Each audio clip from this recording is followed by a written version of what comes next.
आज कुछ भी नहीं है, कागज है तो कागज ही हो गया। इस प्रकार उनको गुस्सा आने लगा। तब उनके दामाद बोले कि सुख किस लिए करते हैं, भगवान डंडी के शरण में चला जाए, वहीं भगवान विष्णु से मनोरथ सिद्ध होगा। भगवान विष्णु को पास जाकर हाथ जोड़कर विनय पूर्वक प्रार्थना करने लगे कि भगवान मैंने आपको सामने झूठ बोला था, सो अपराध क्षमा कीजिए।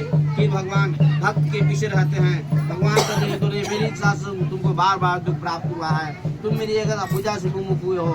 भगवान कहते नहीं किसी को सुख या दुख हम ही देते हैं, इसलिए मनुष्य को भगवान नहीं चाहिए। भगवान ये ठोकर लगने पर सीधा मार्ग व्यक्ति देते हैं, कष्ट देते हैं। इसी प्रकार से मनुष्य को संभालते हैं और भगवान का भजन कीर्तन करना चाहिए।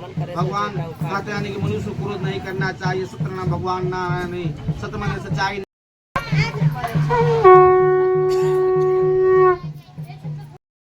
जैसे हम कहते वैसे हो गया। सत्यनारायण भगवान विष्णु जगत पिता हैं, जीव को कष्ट नहीं देते हैं, ठोकर देते हैं कि मनुष्य अपने रास्ता को तय करे और माता पिता को सेवा करने से जीव को कल्याण होता है। सत्यम अरिष्टम स्वरापुं दंड महादुर्ग विशंति न सत्यनारायण भगवान अरिष्टो सतलोको जनार्दन। फिर जब अपने ग्राम के निकट महाजन खबर मिला कि मित्र हैं, महाजन के घर में भगवान सत्यनारायण देव कथा चल रहा था। उनके माता बोली कि पुत्री मैं तुम्हारे पिता को दर्शन के लिए जा रही हूँ, व्रत समाप्त कर तुम भी आना। पुत्र ने माता को बात को न मानी, उसने अपने स्वामी को देखने चल दी। नावन की रक्षाबंधन भगवान का नहीं कहीं भी बिजी हैं, पूजा पर बैठे हैं, तो पूजा संपन्न कर उठ करना चाहिए और पूजा संपन्न कर उठ करना चाहिए। बीच में जाना होना चाहिए। भगवान का पूजा समापन कर ही जाना चाहिए, या कहीं भी कथा पर जब बैठे हैं कितना भी बिजी है तो प्रसाद लेकर ही जाना चाहिए। बिना प्रसाद से कहीं भी नहीं जाना चाहिए। सत्यनारायण भगवान भगवान विष्णु जगन्नाथ सत्यनारायण भगवान साधिविष्ट सोत्रो भगवान जग विष्णु समृष्टो सुविष्टो सत्यनारायण भगवान दृष्टि। भगवान कहते कि जितना भगवान प्रेम करेंगे उतना शादीशुदा लड़के रहेगा, भगवान के जाए नया कपड़ा पहन के दर्शन कर जाए। लेकिन उनके बाबूजी की तबीयत खराब हो गई, बेटे आज घंटा सूर के ले आवा, जल के नीचे जाता रहा, कभी जल के ऊपर आवा तक महाजन। अब कन्या ने अपने स्वामी को नहीं देखकर रोने लगी।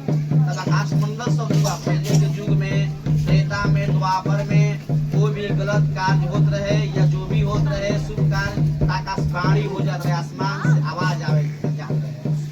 लेकिन इस सब कलयुग में समाप्त कर दिया गया। ऐसे कि मनुष्य के पास विवेक बुद्धि भगवान दे देते बढ़ा कि अपना विवेक बुद्धि से कार्य करे। तो वो आकाशवाणी हो गई कि लड़की कन्या भगवान जो प्रसाद छोड़कर चली आई है, इसलिए उनका पति आदर्श हुआ है।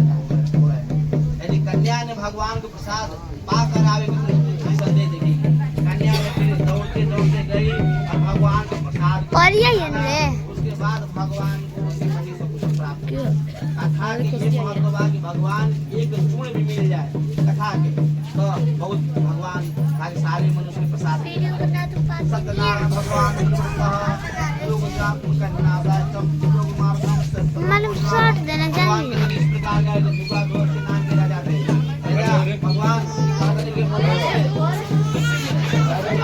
हो जाता है तो भगवान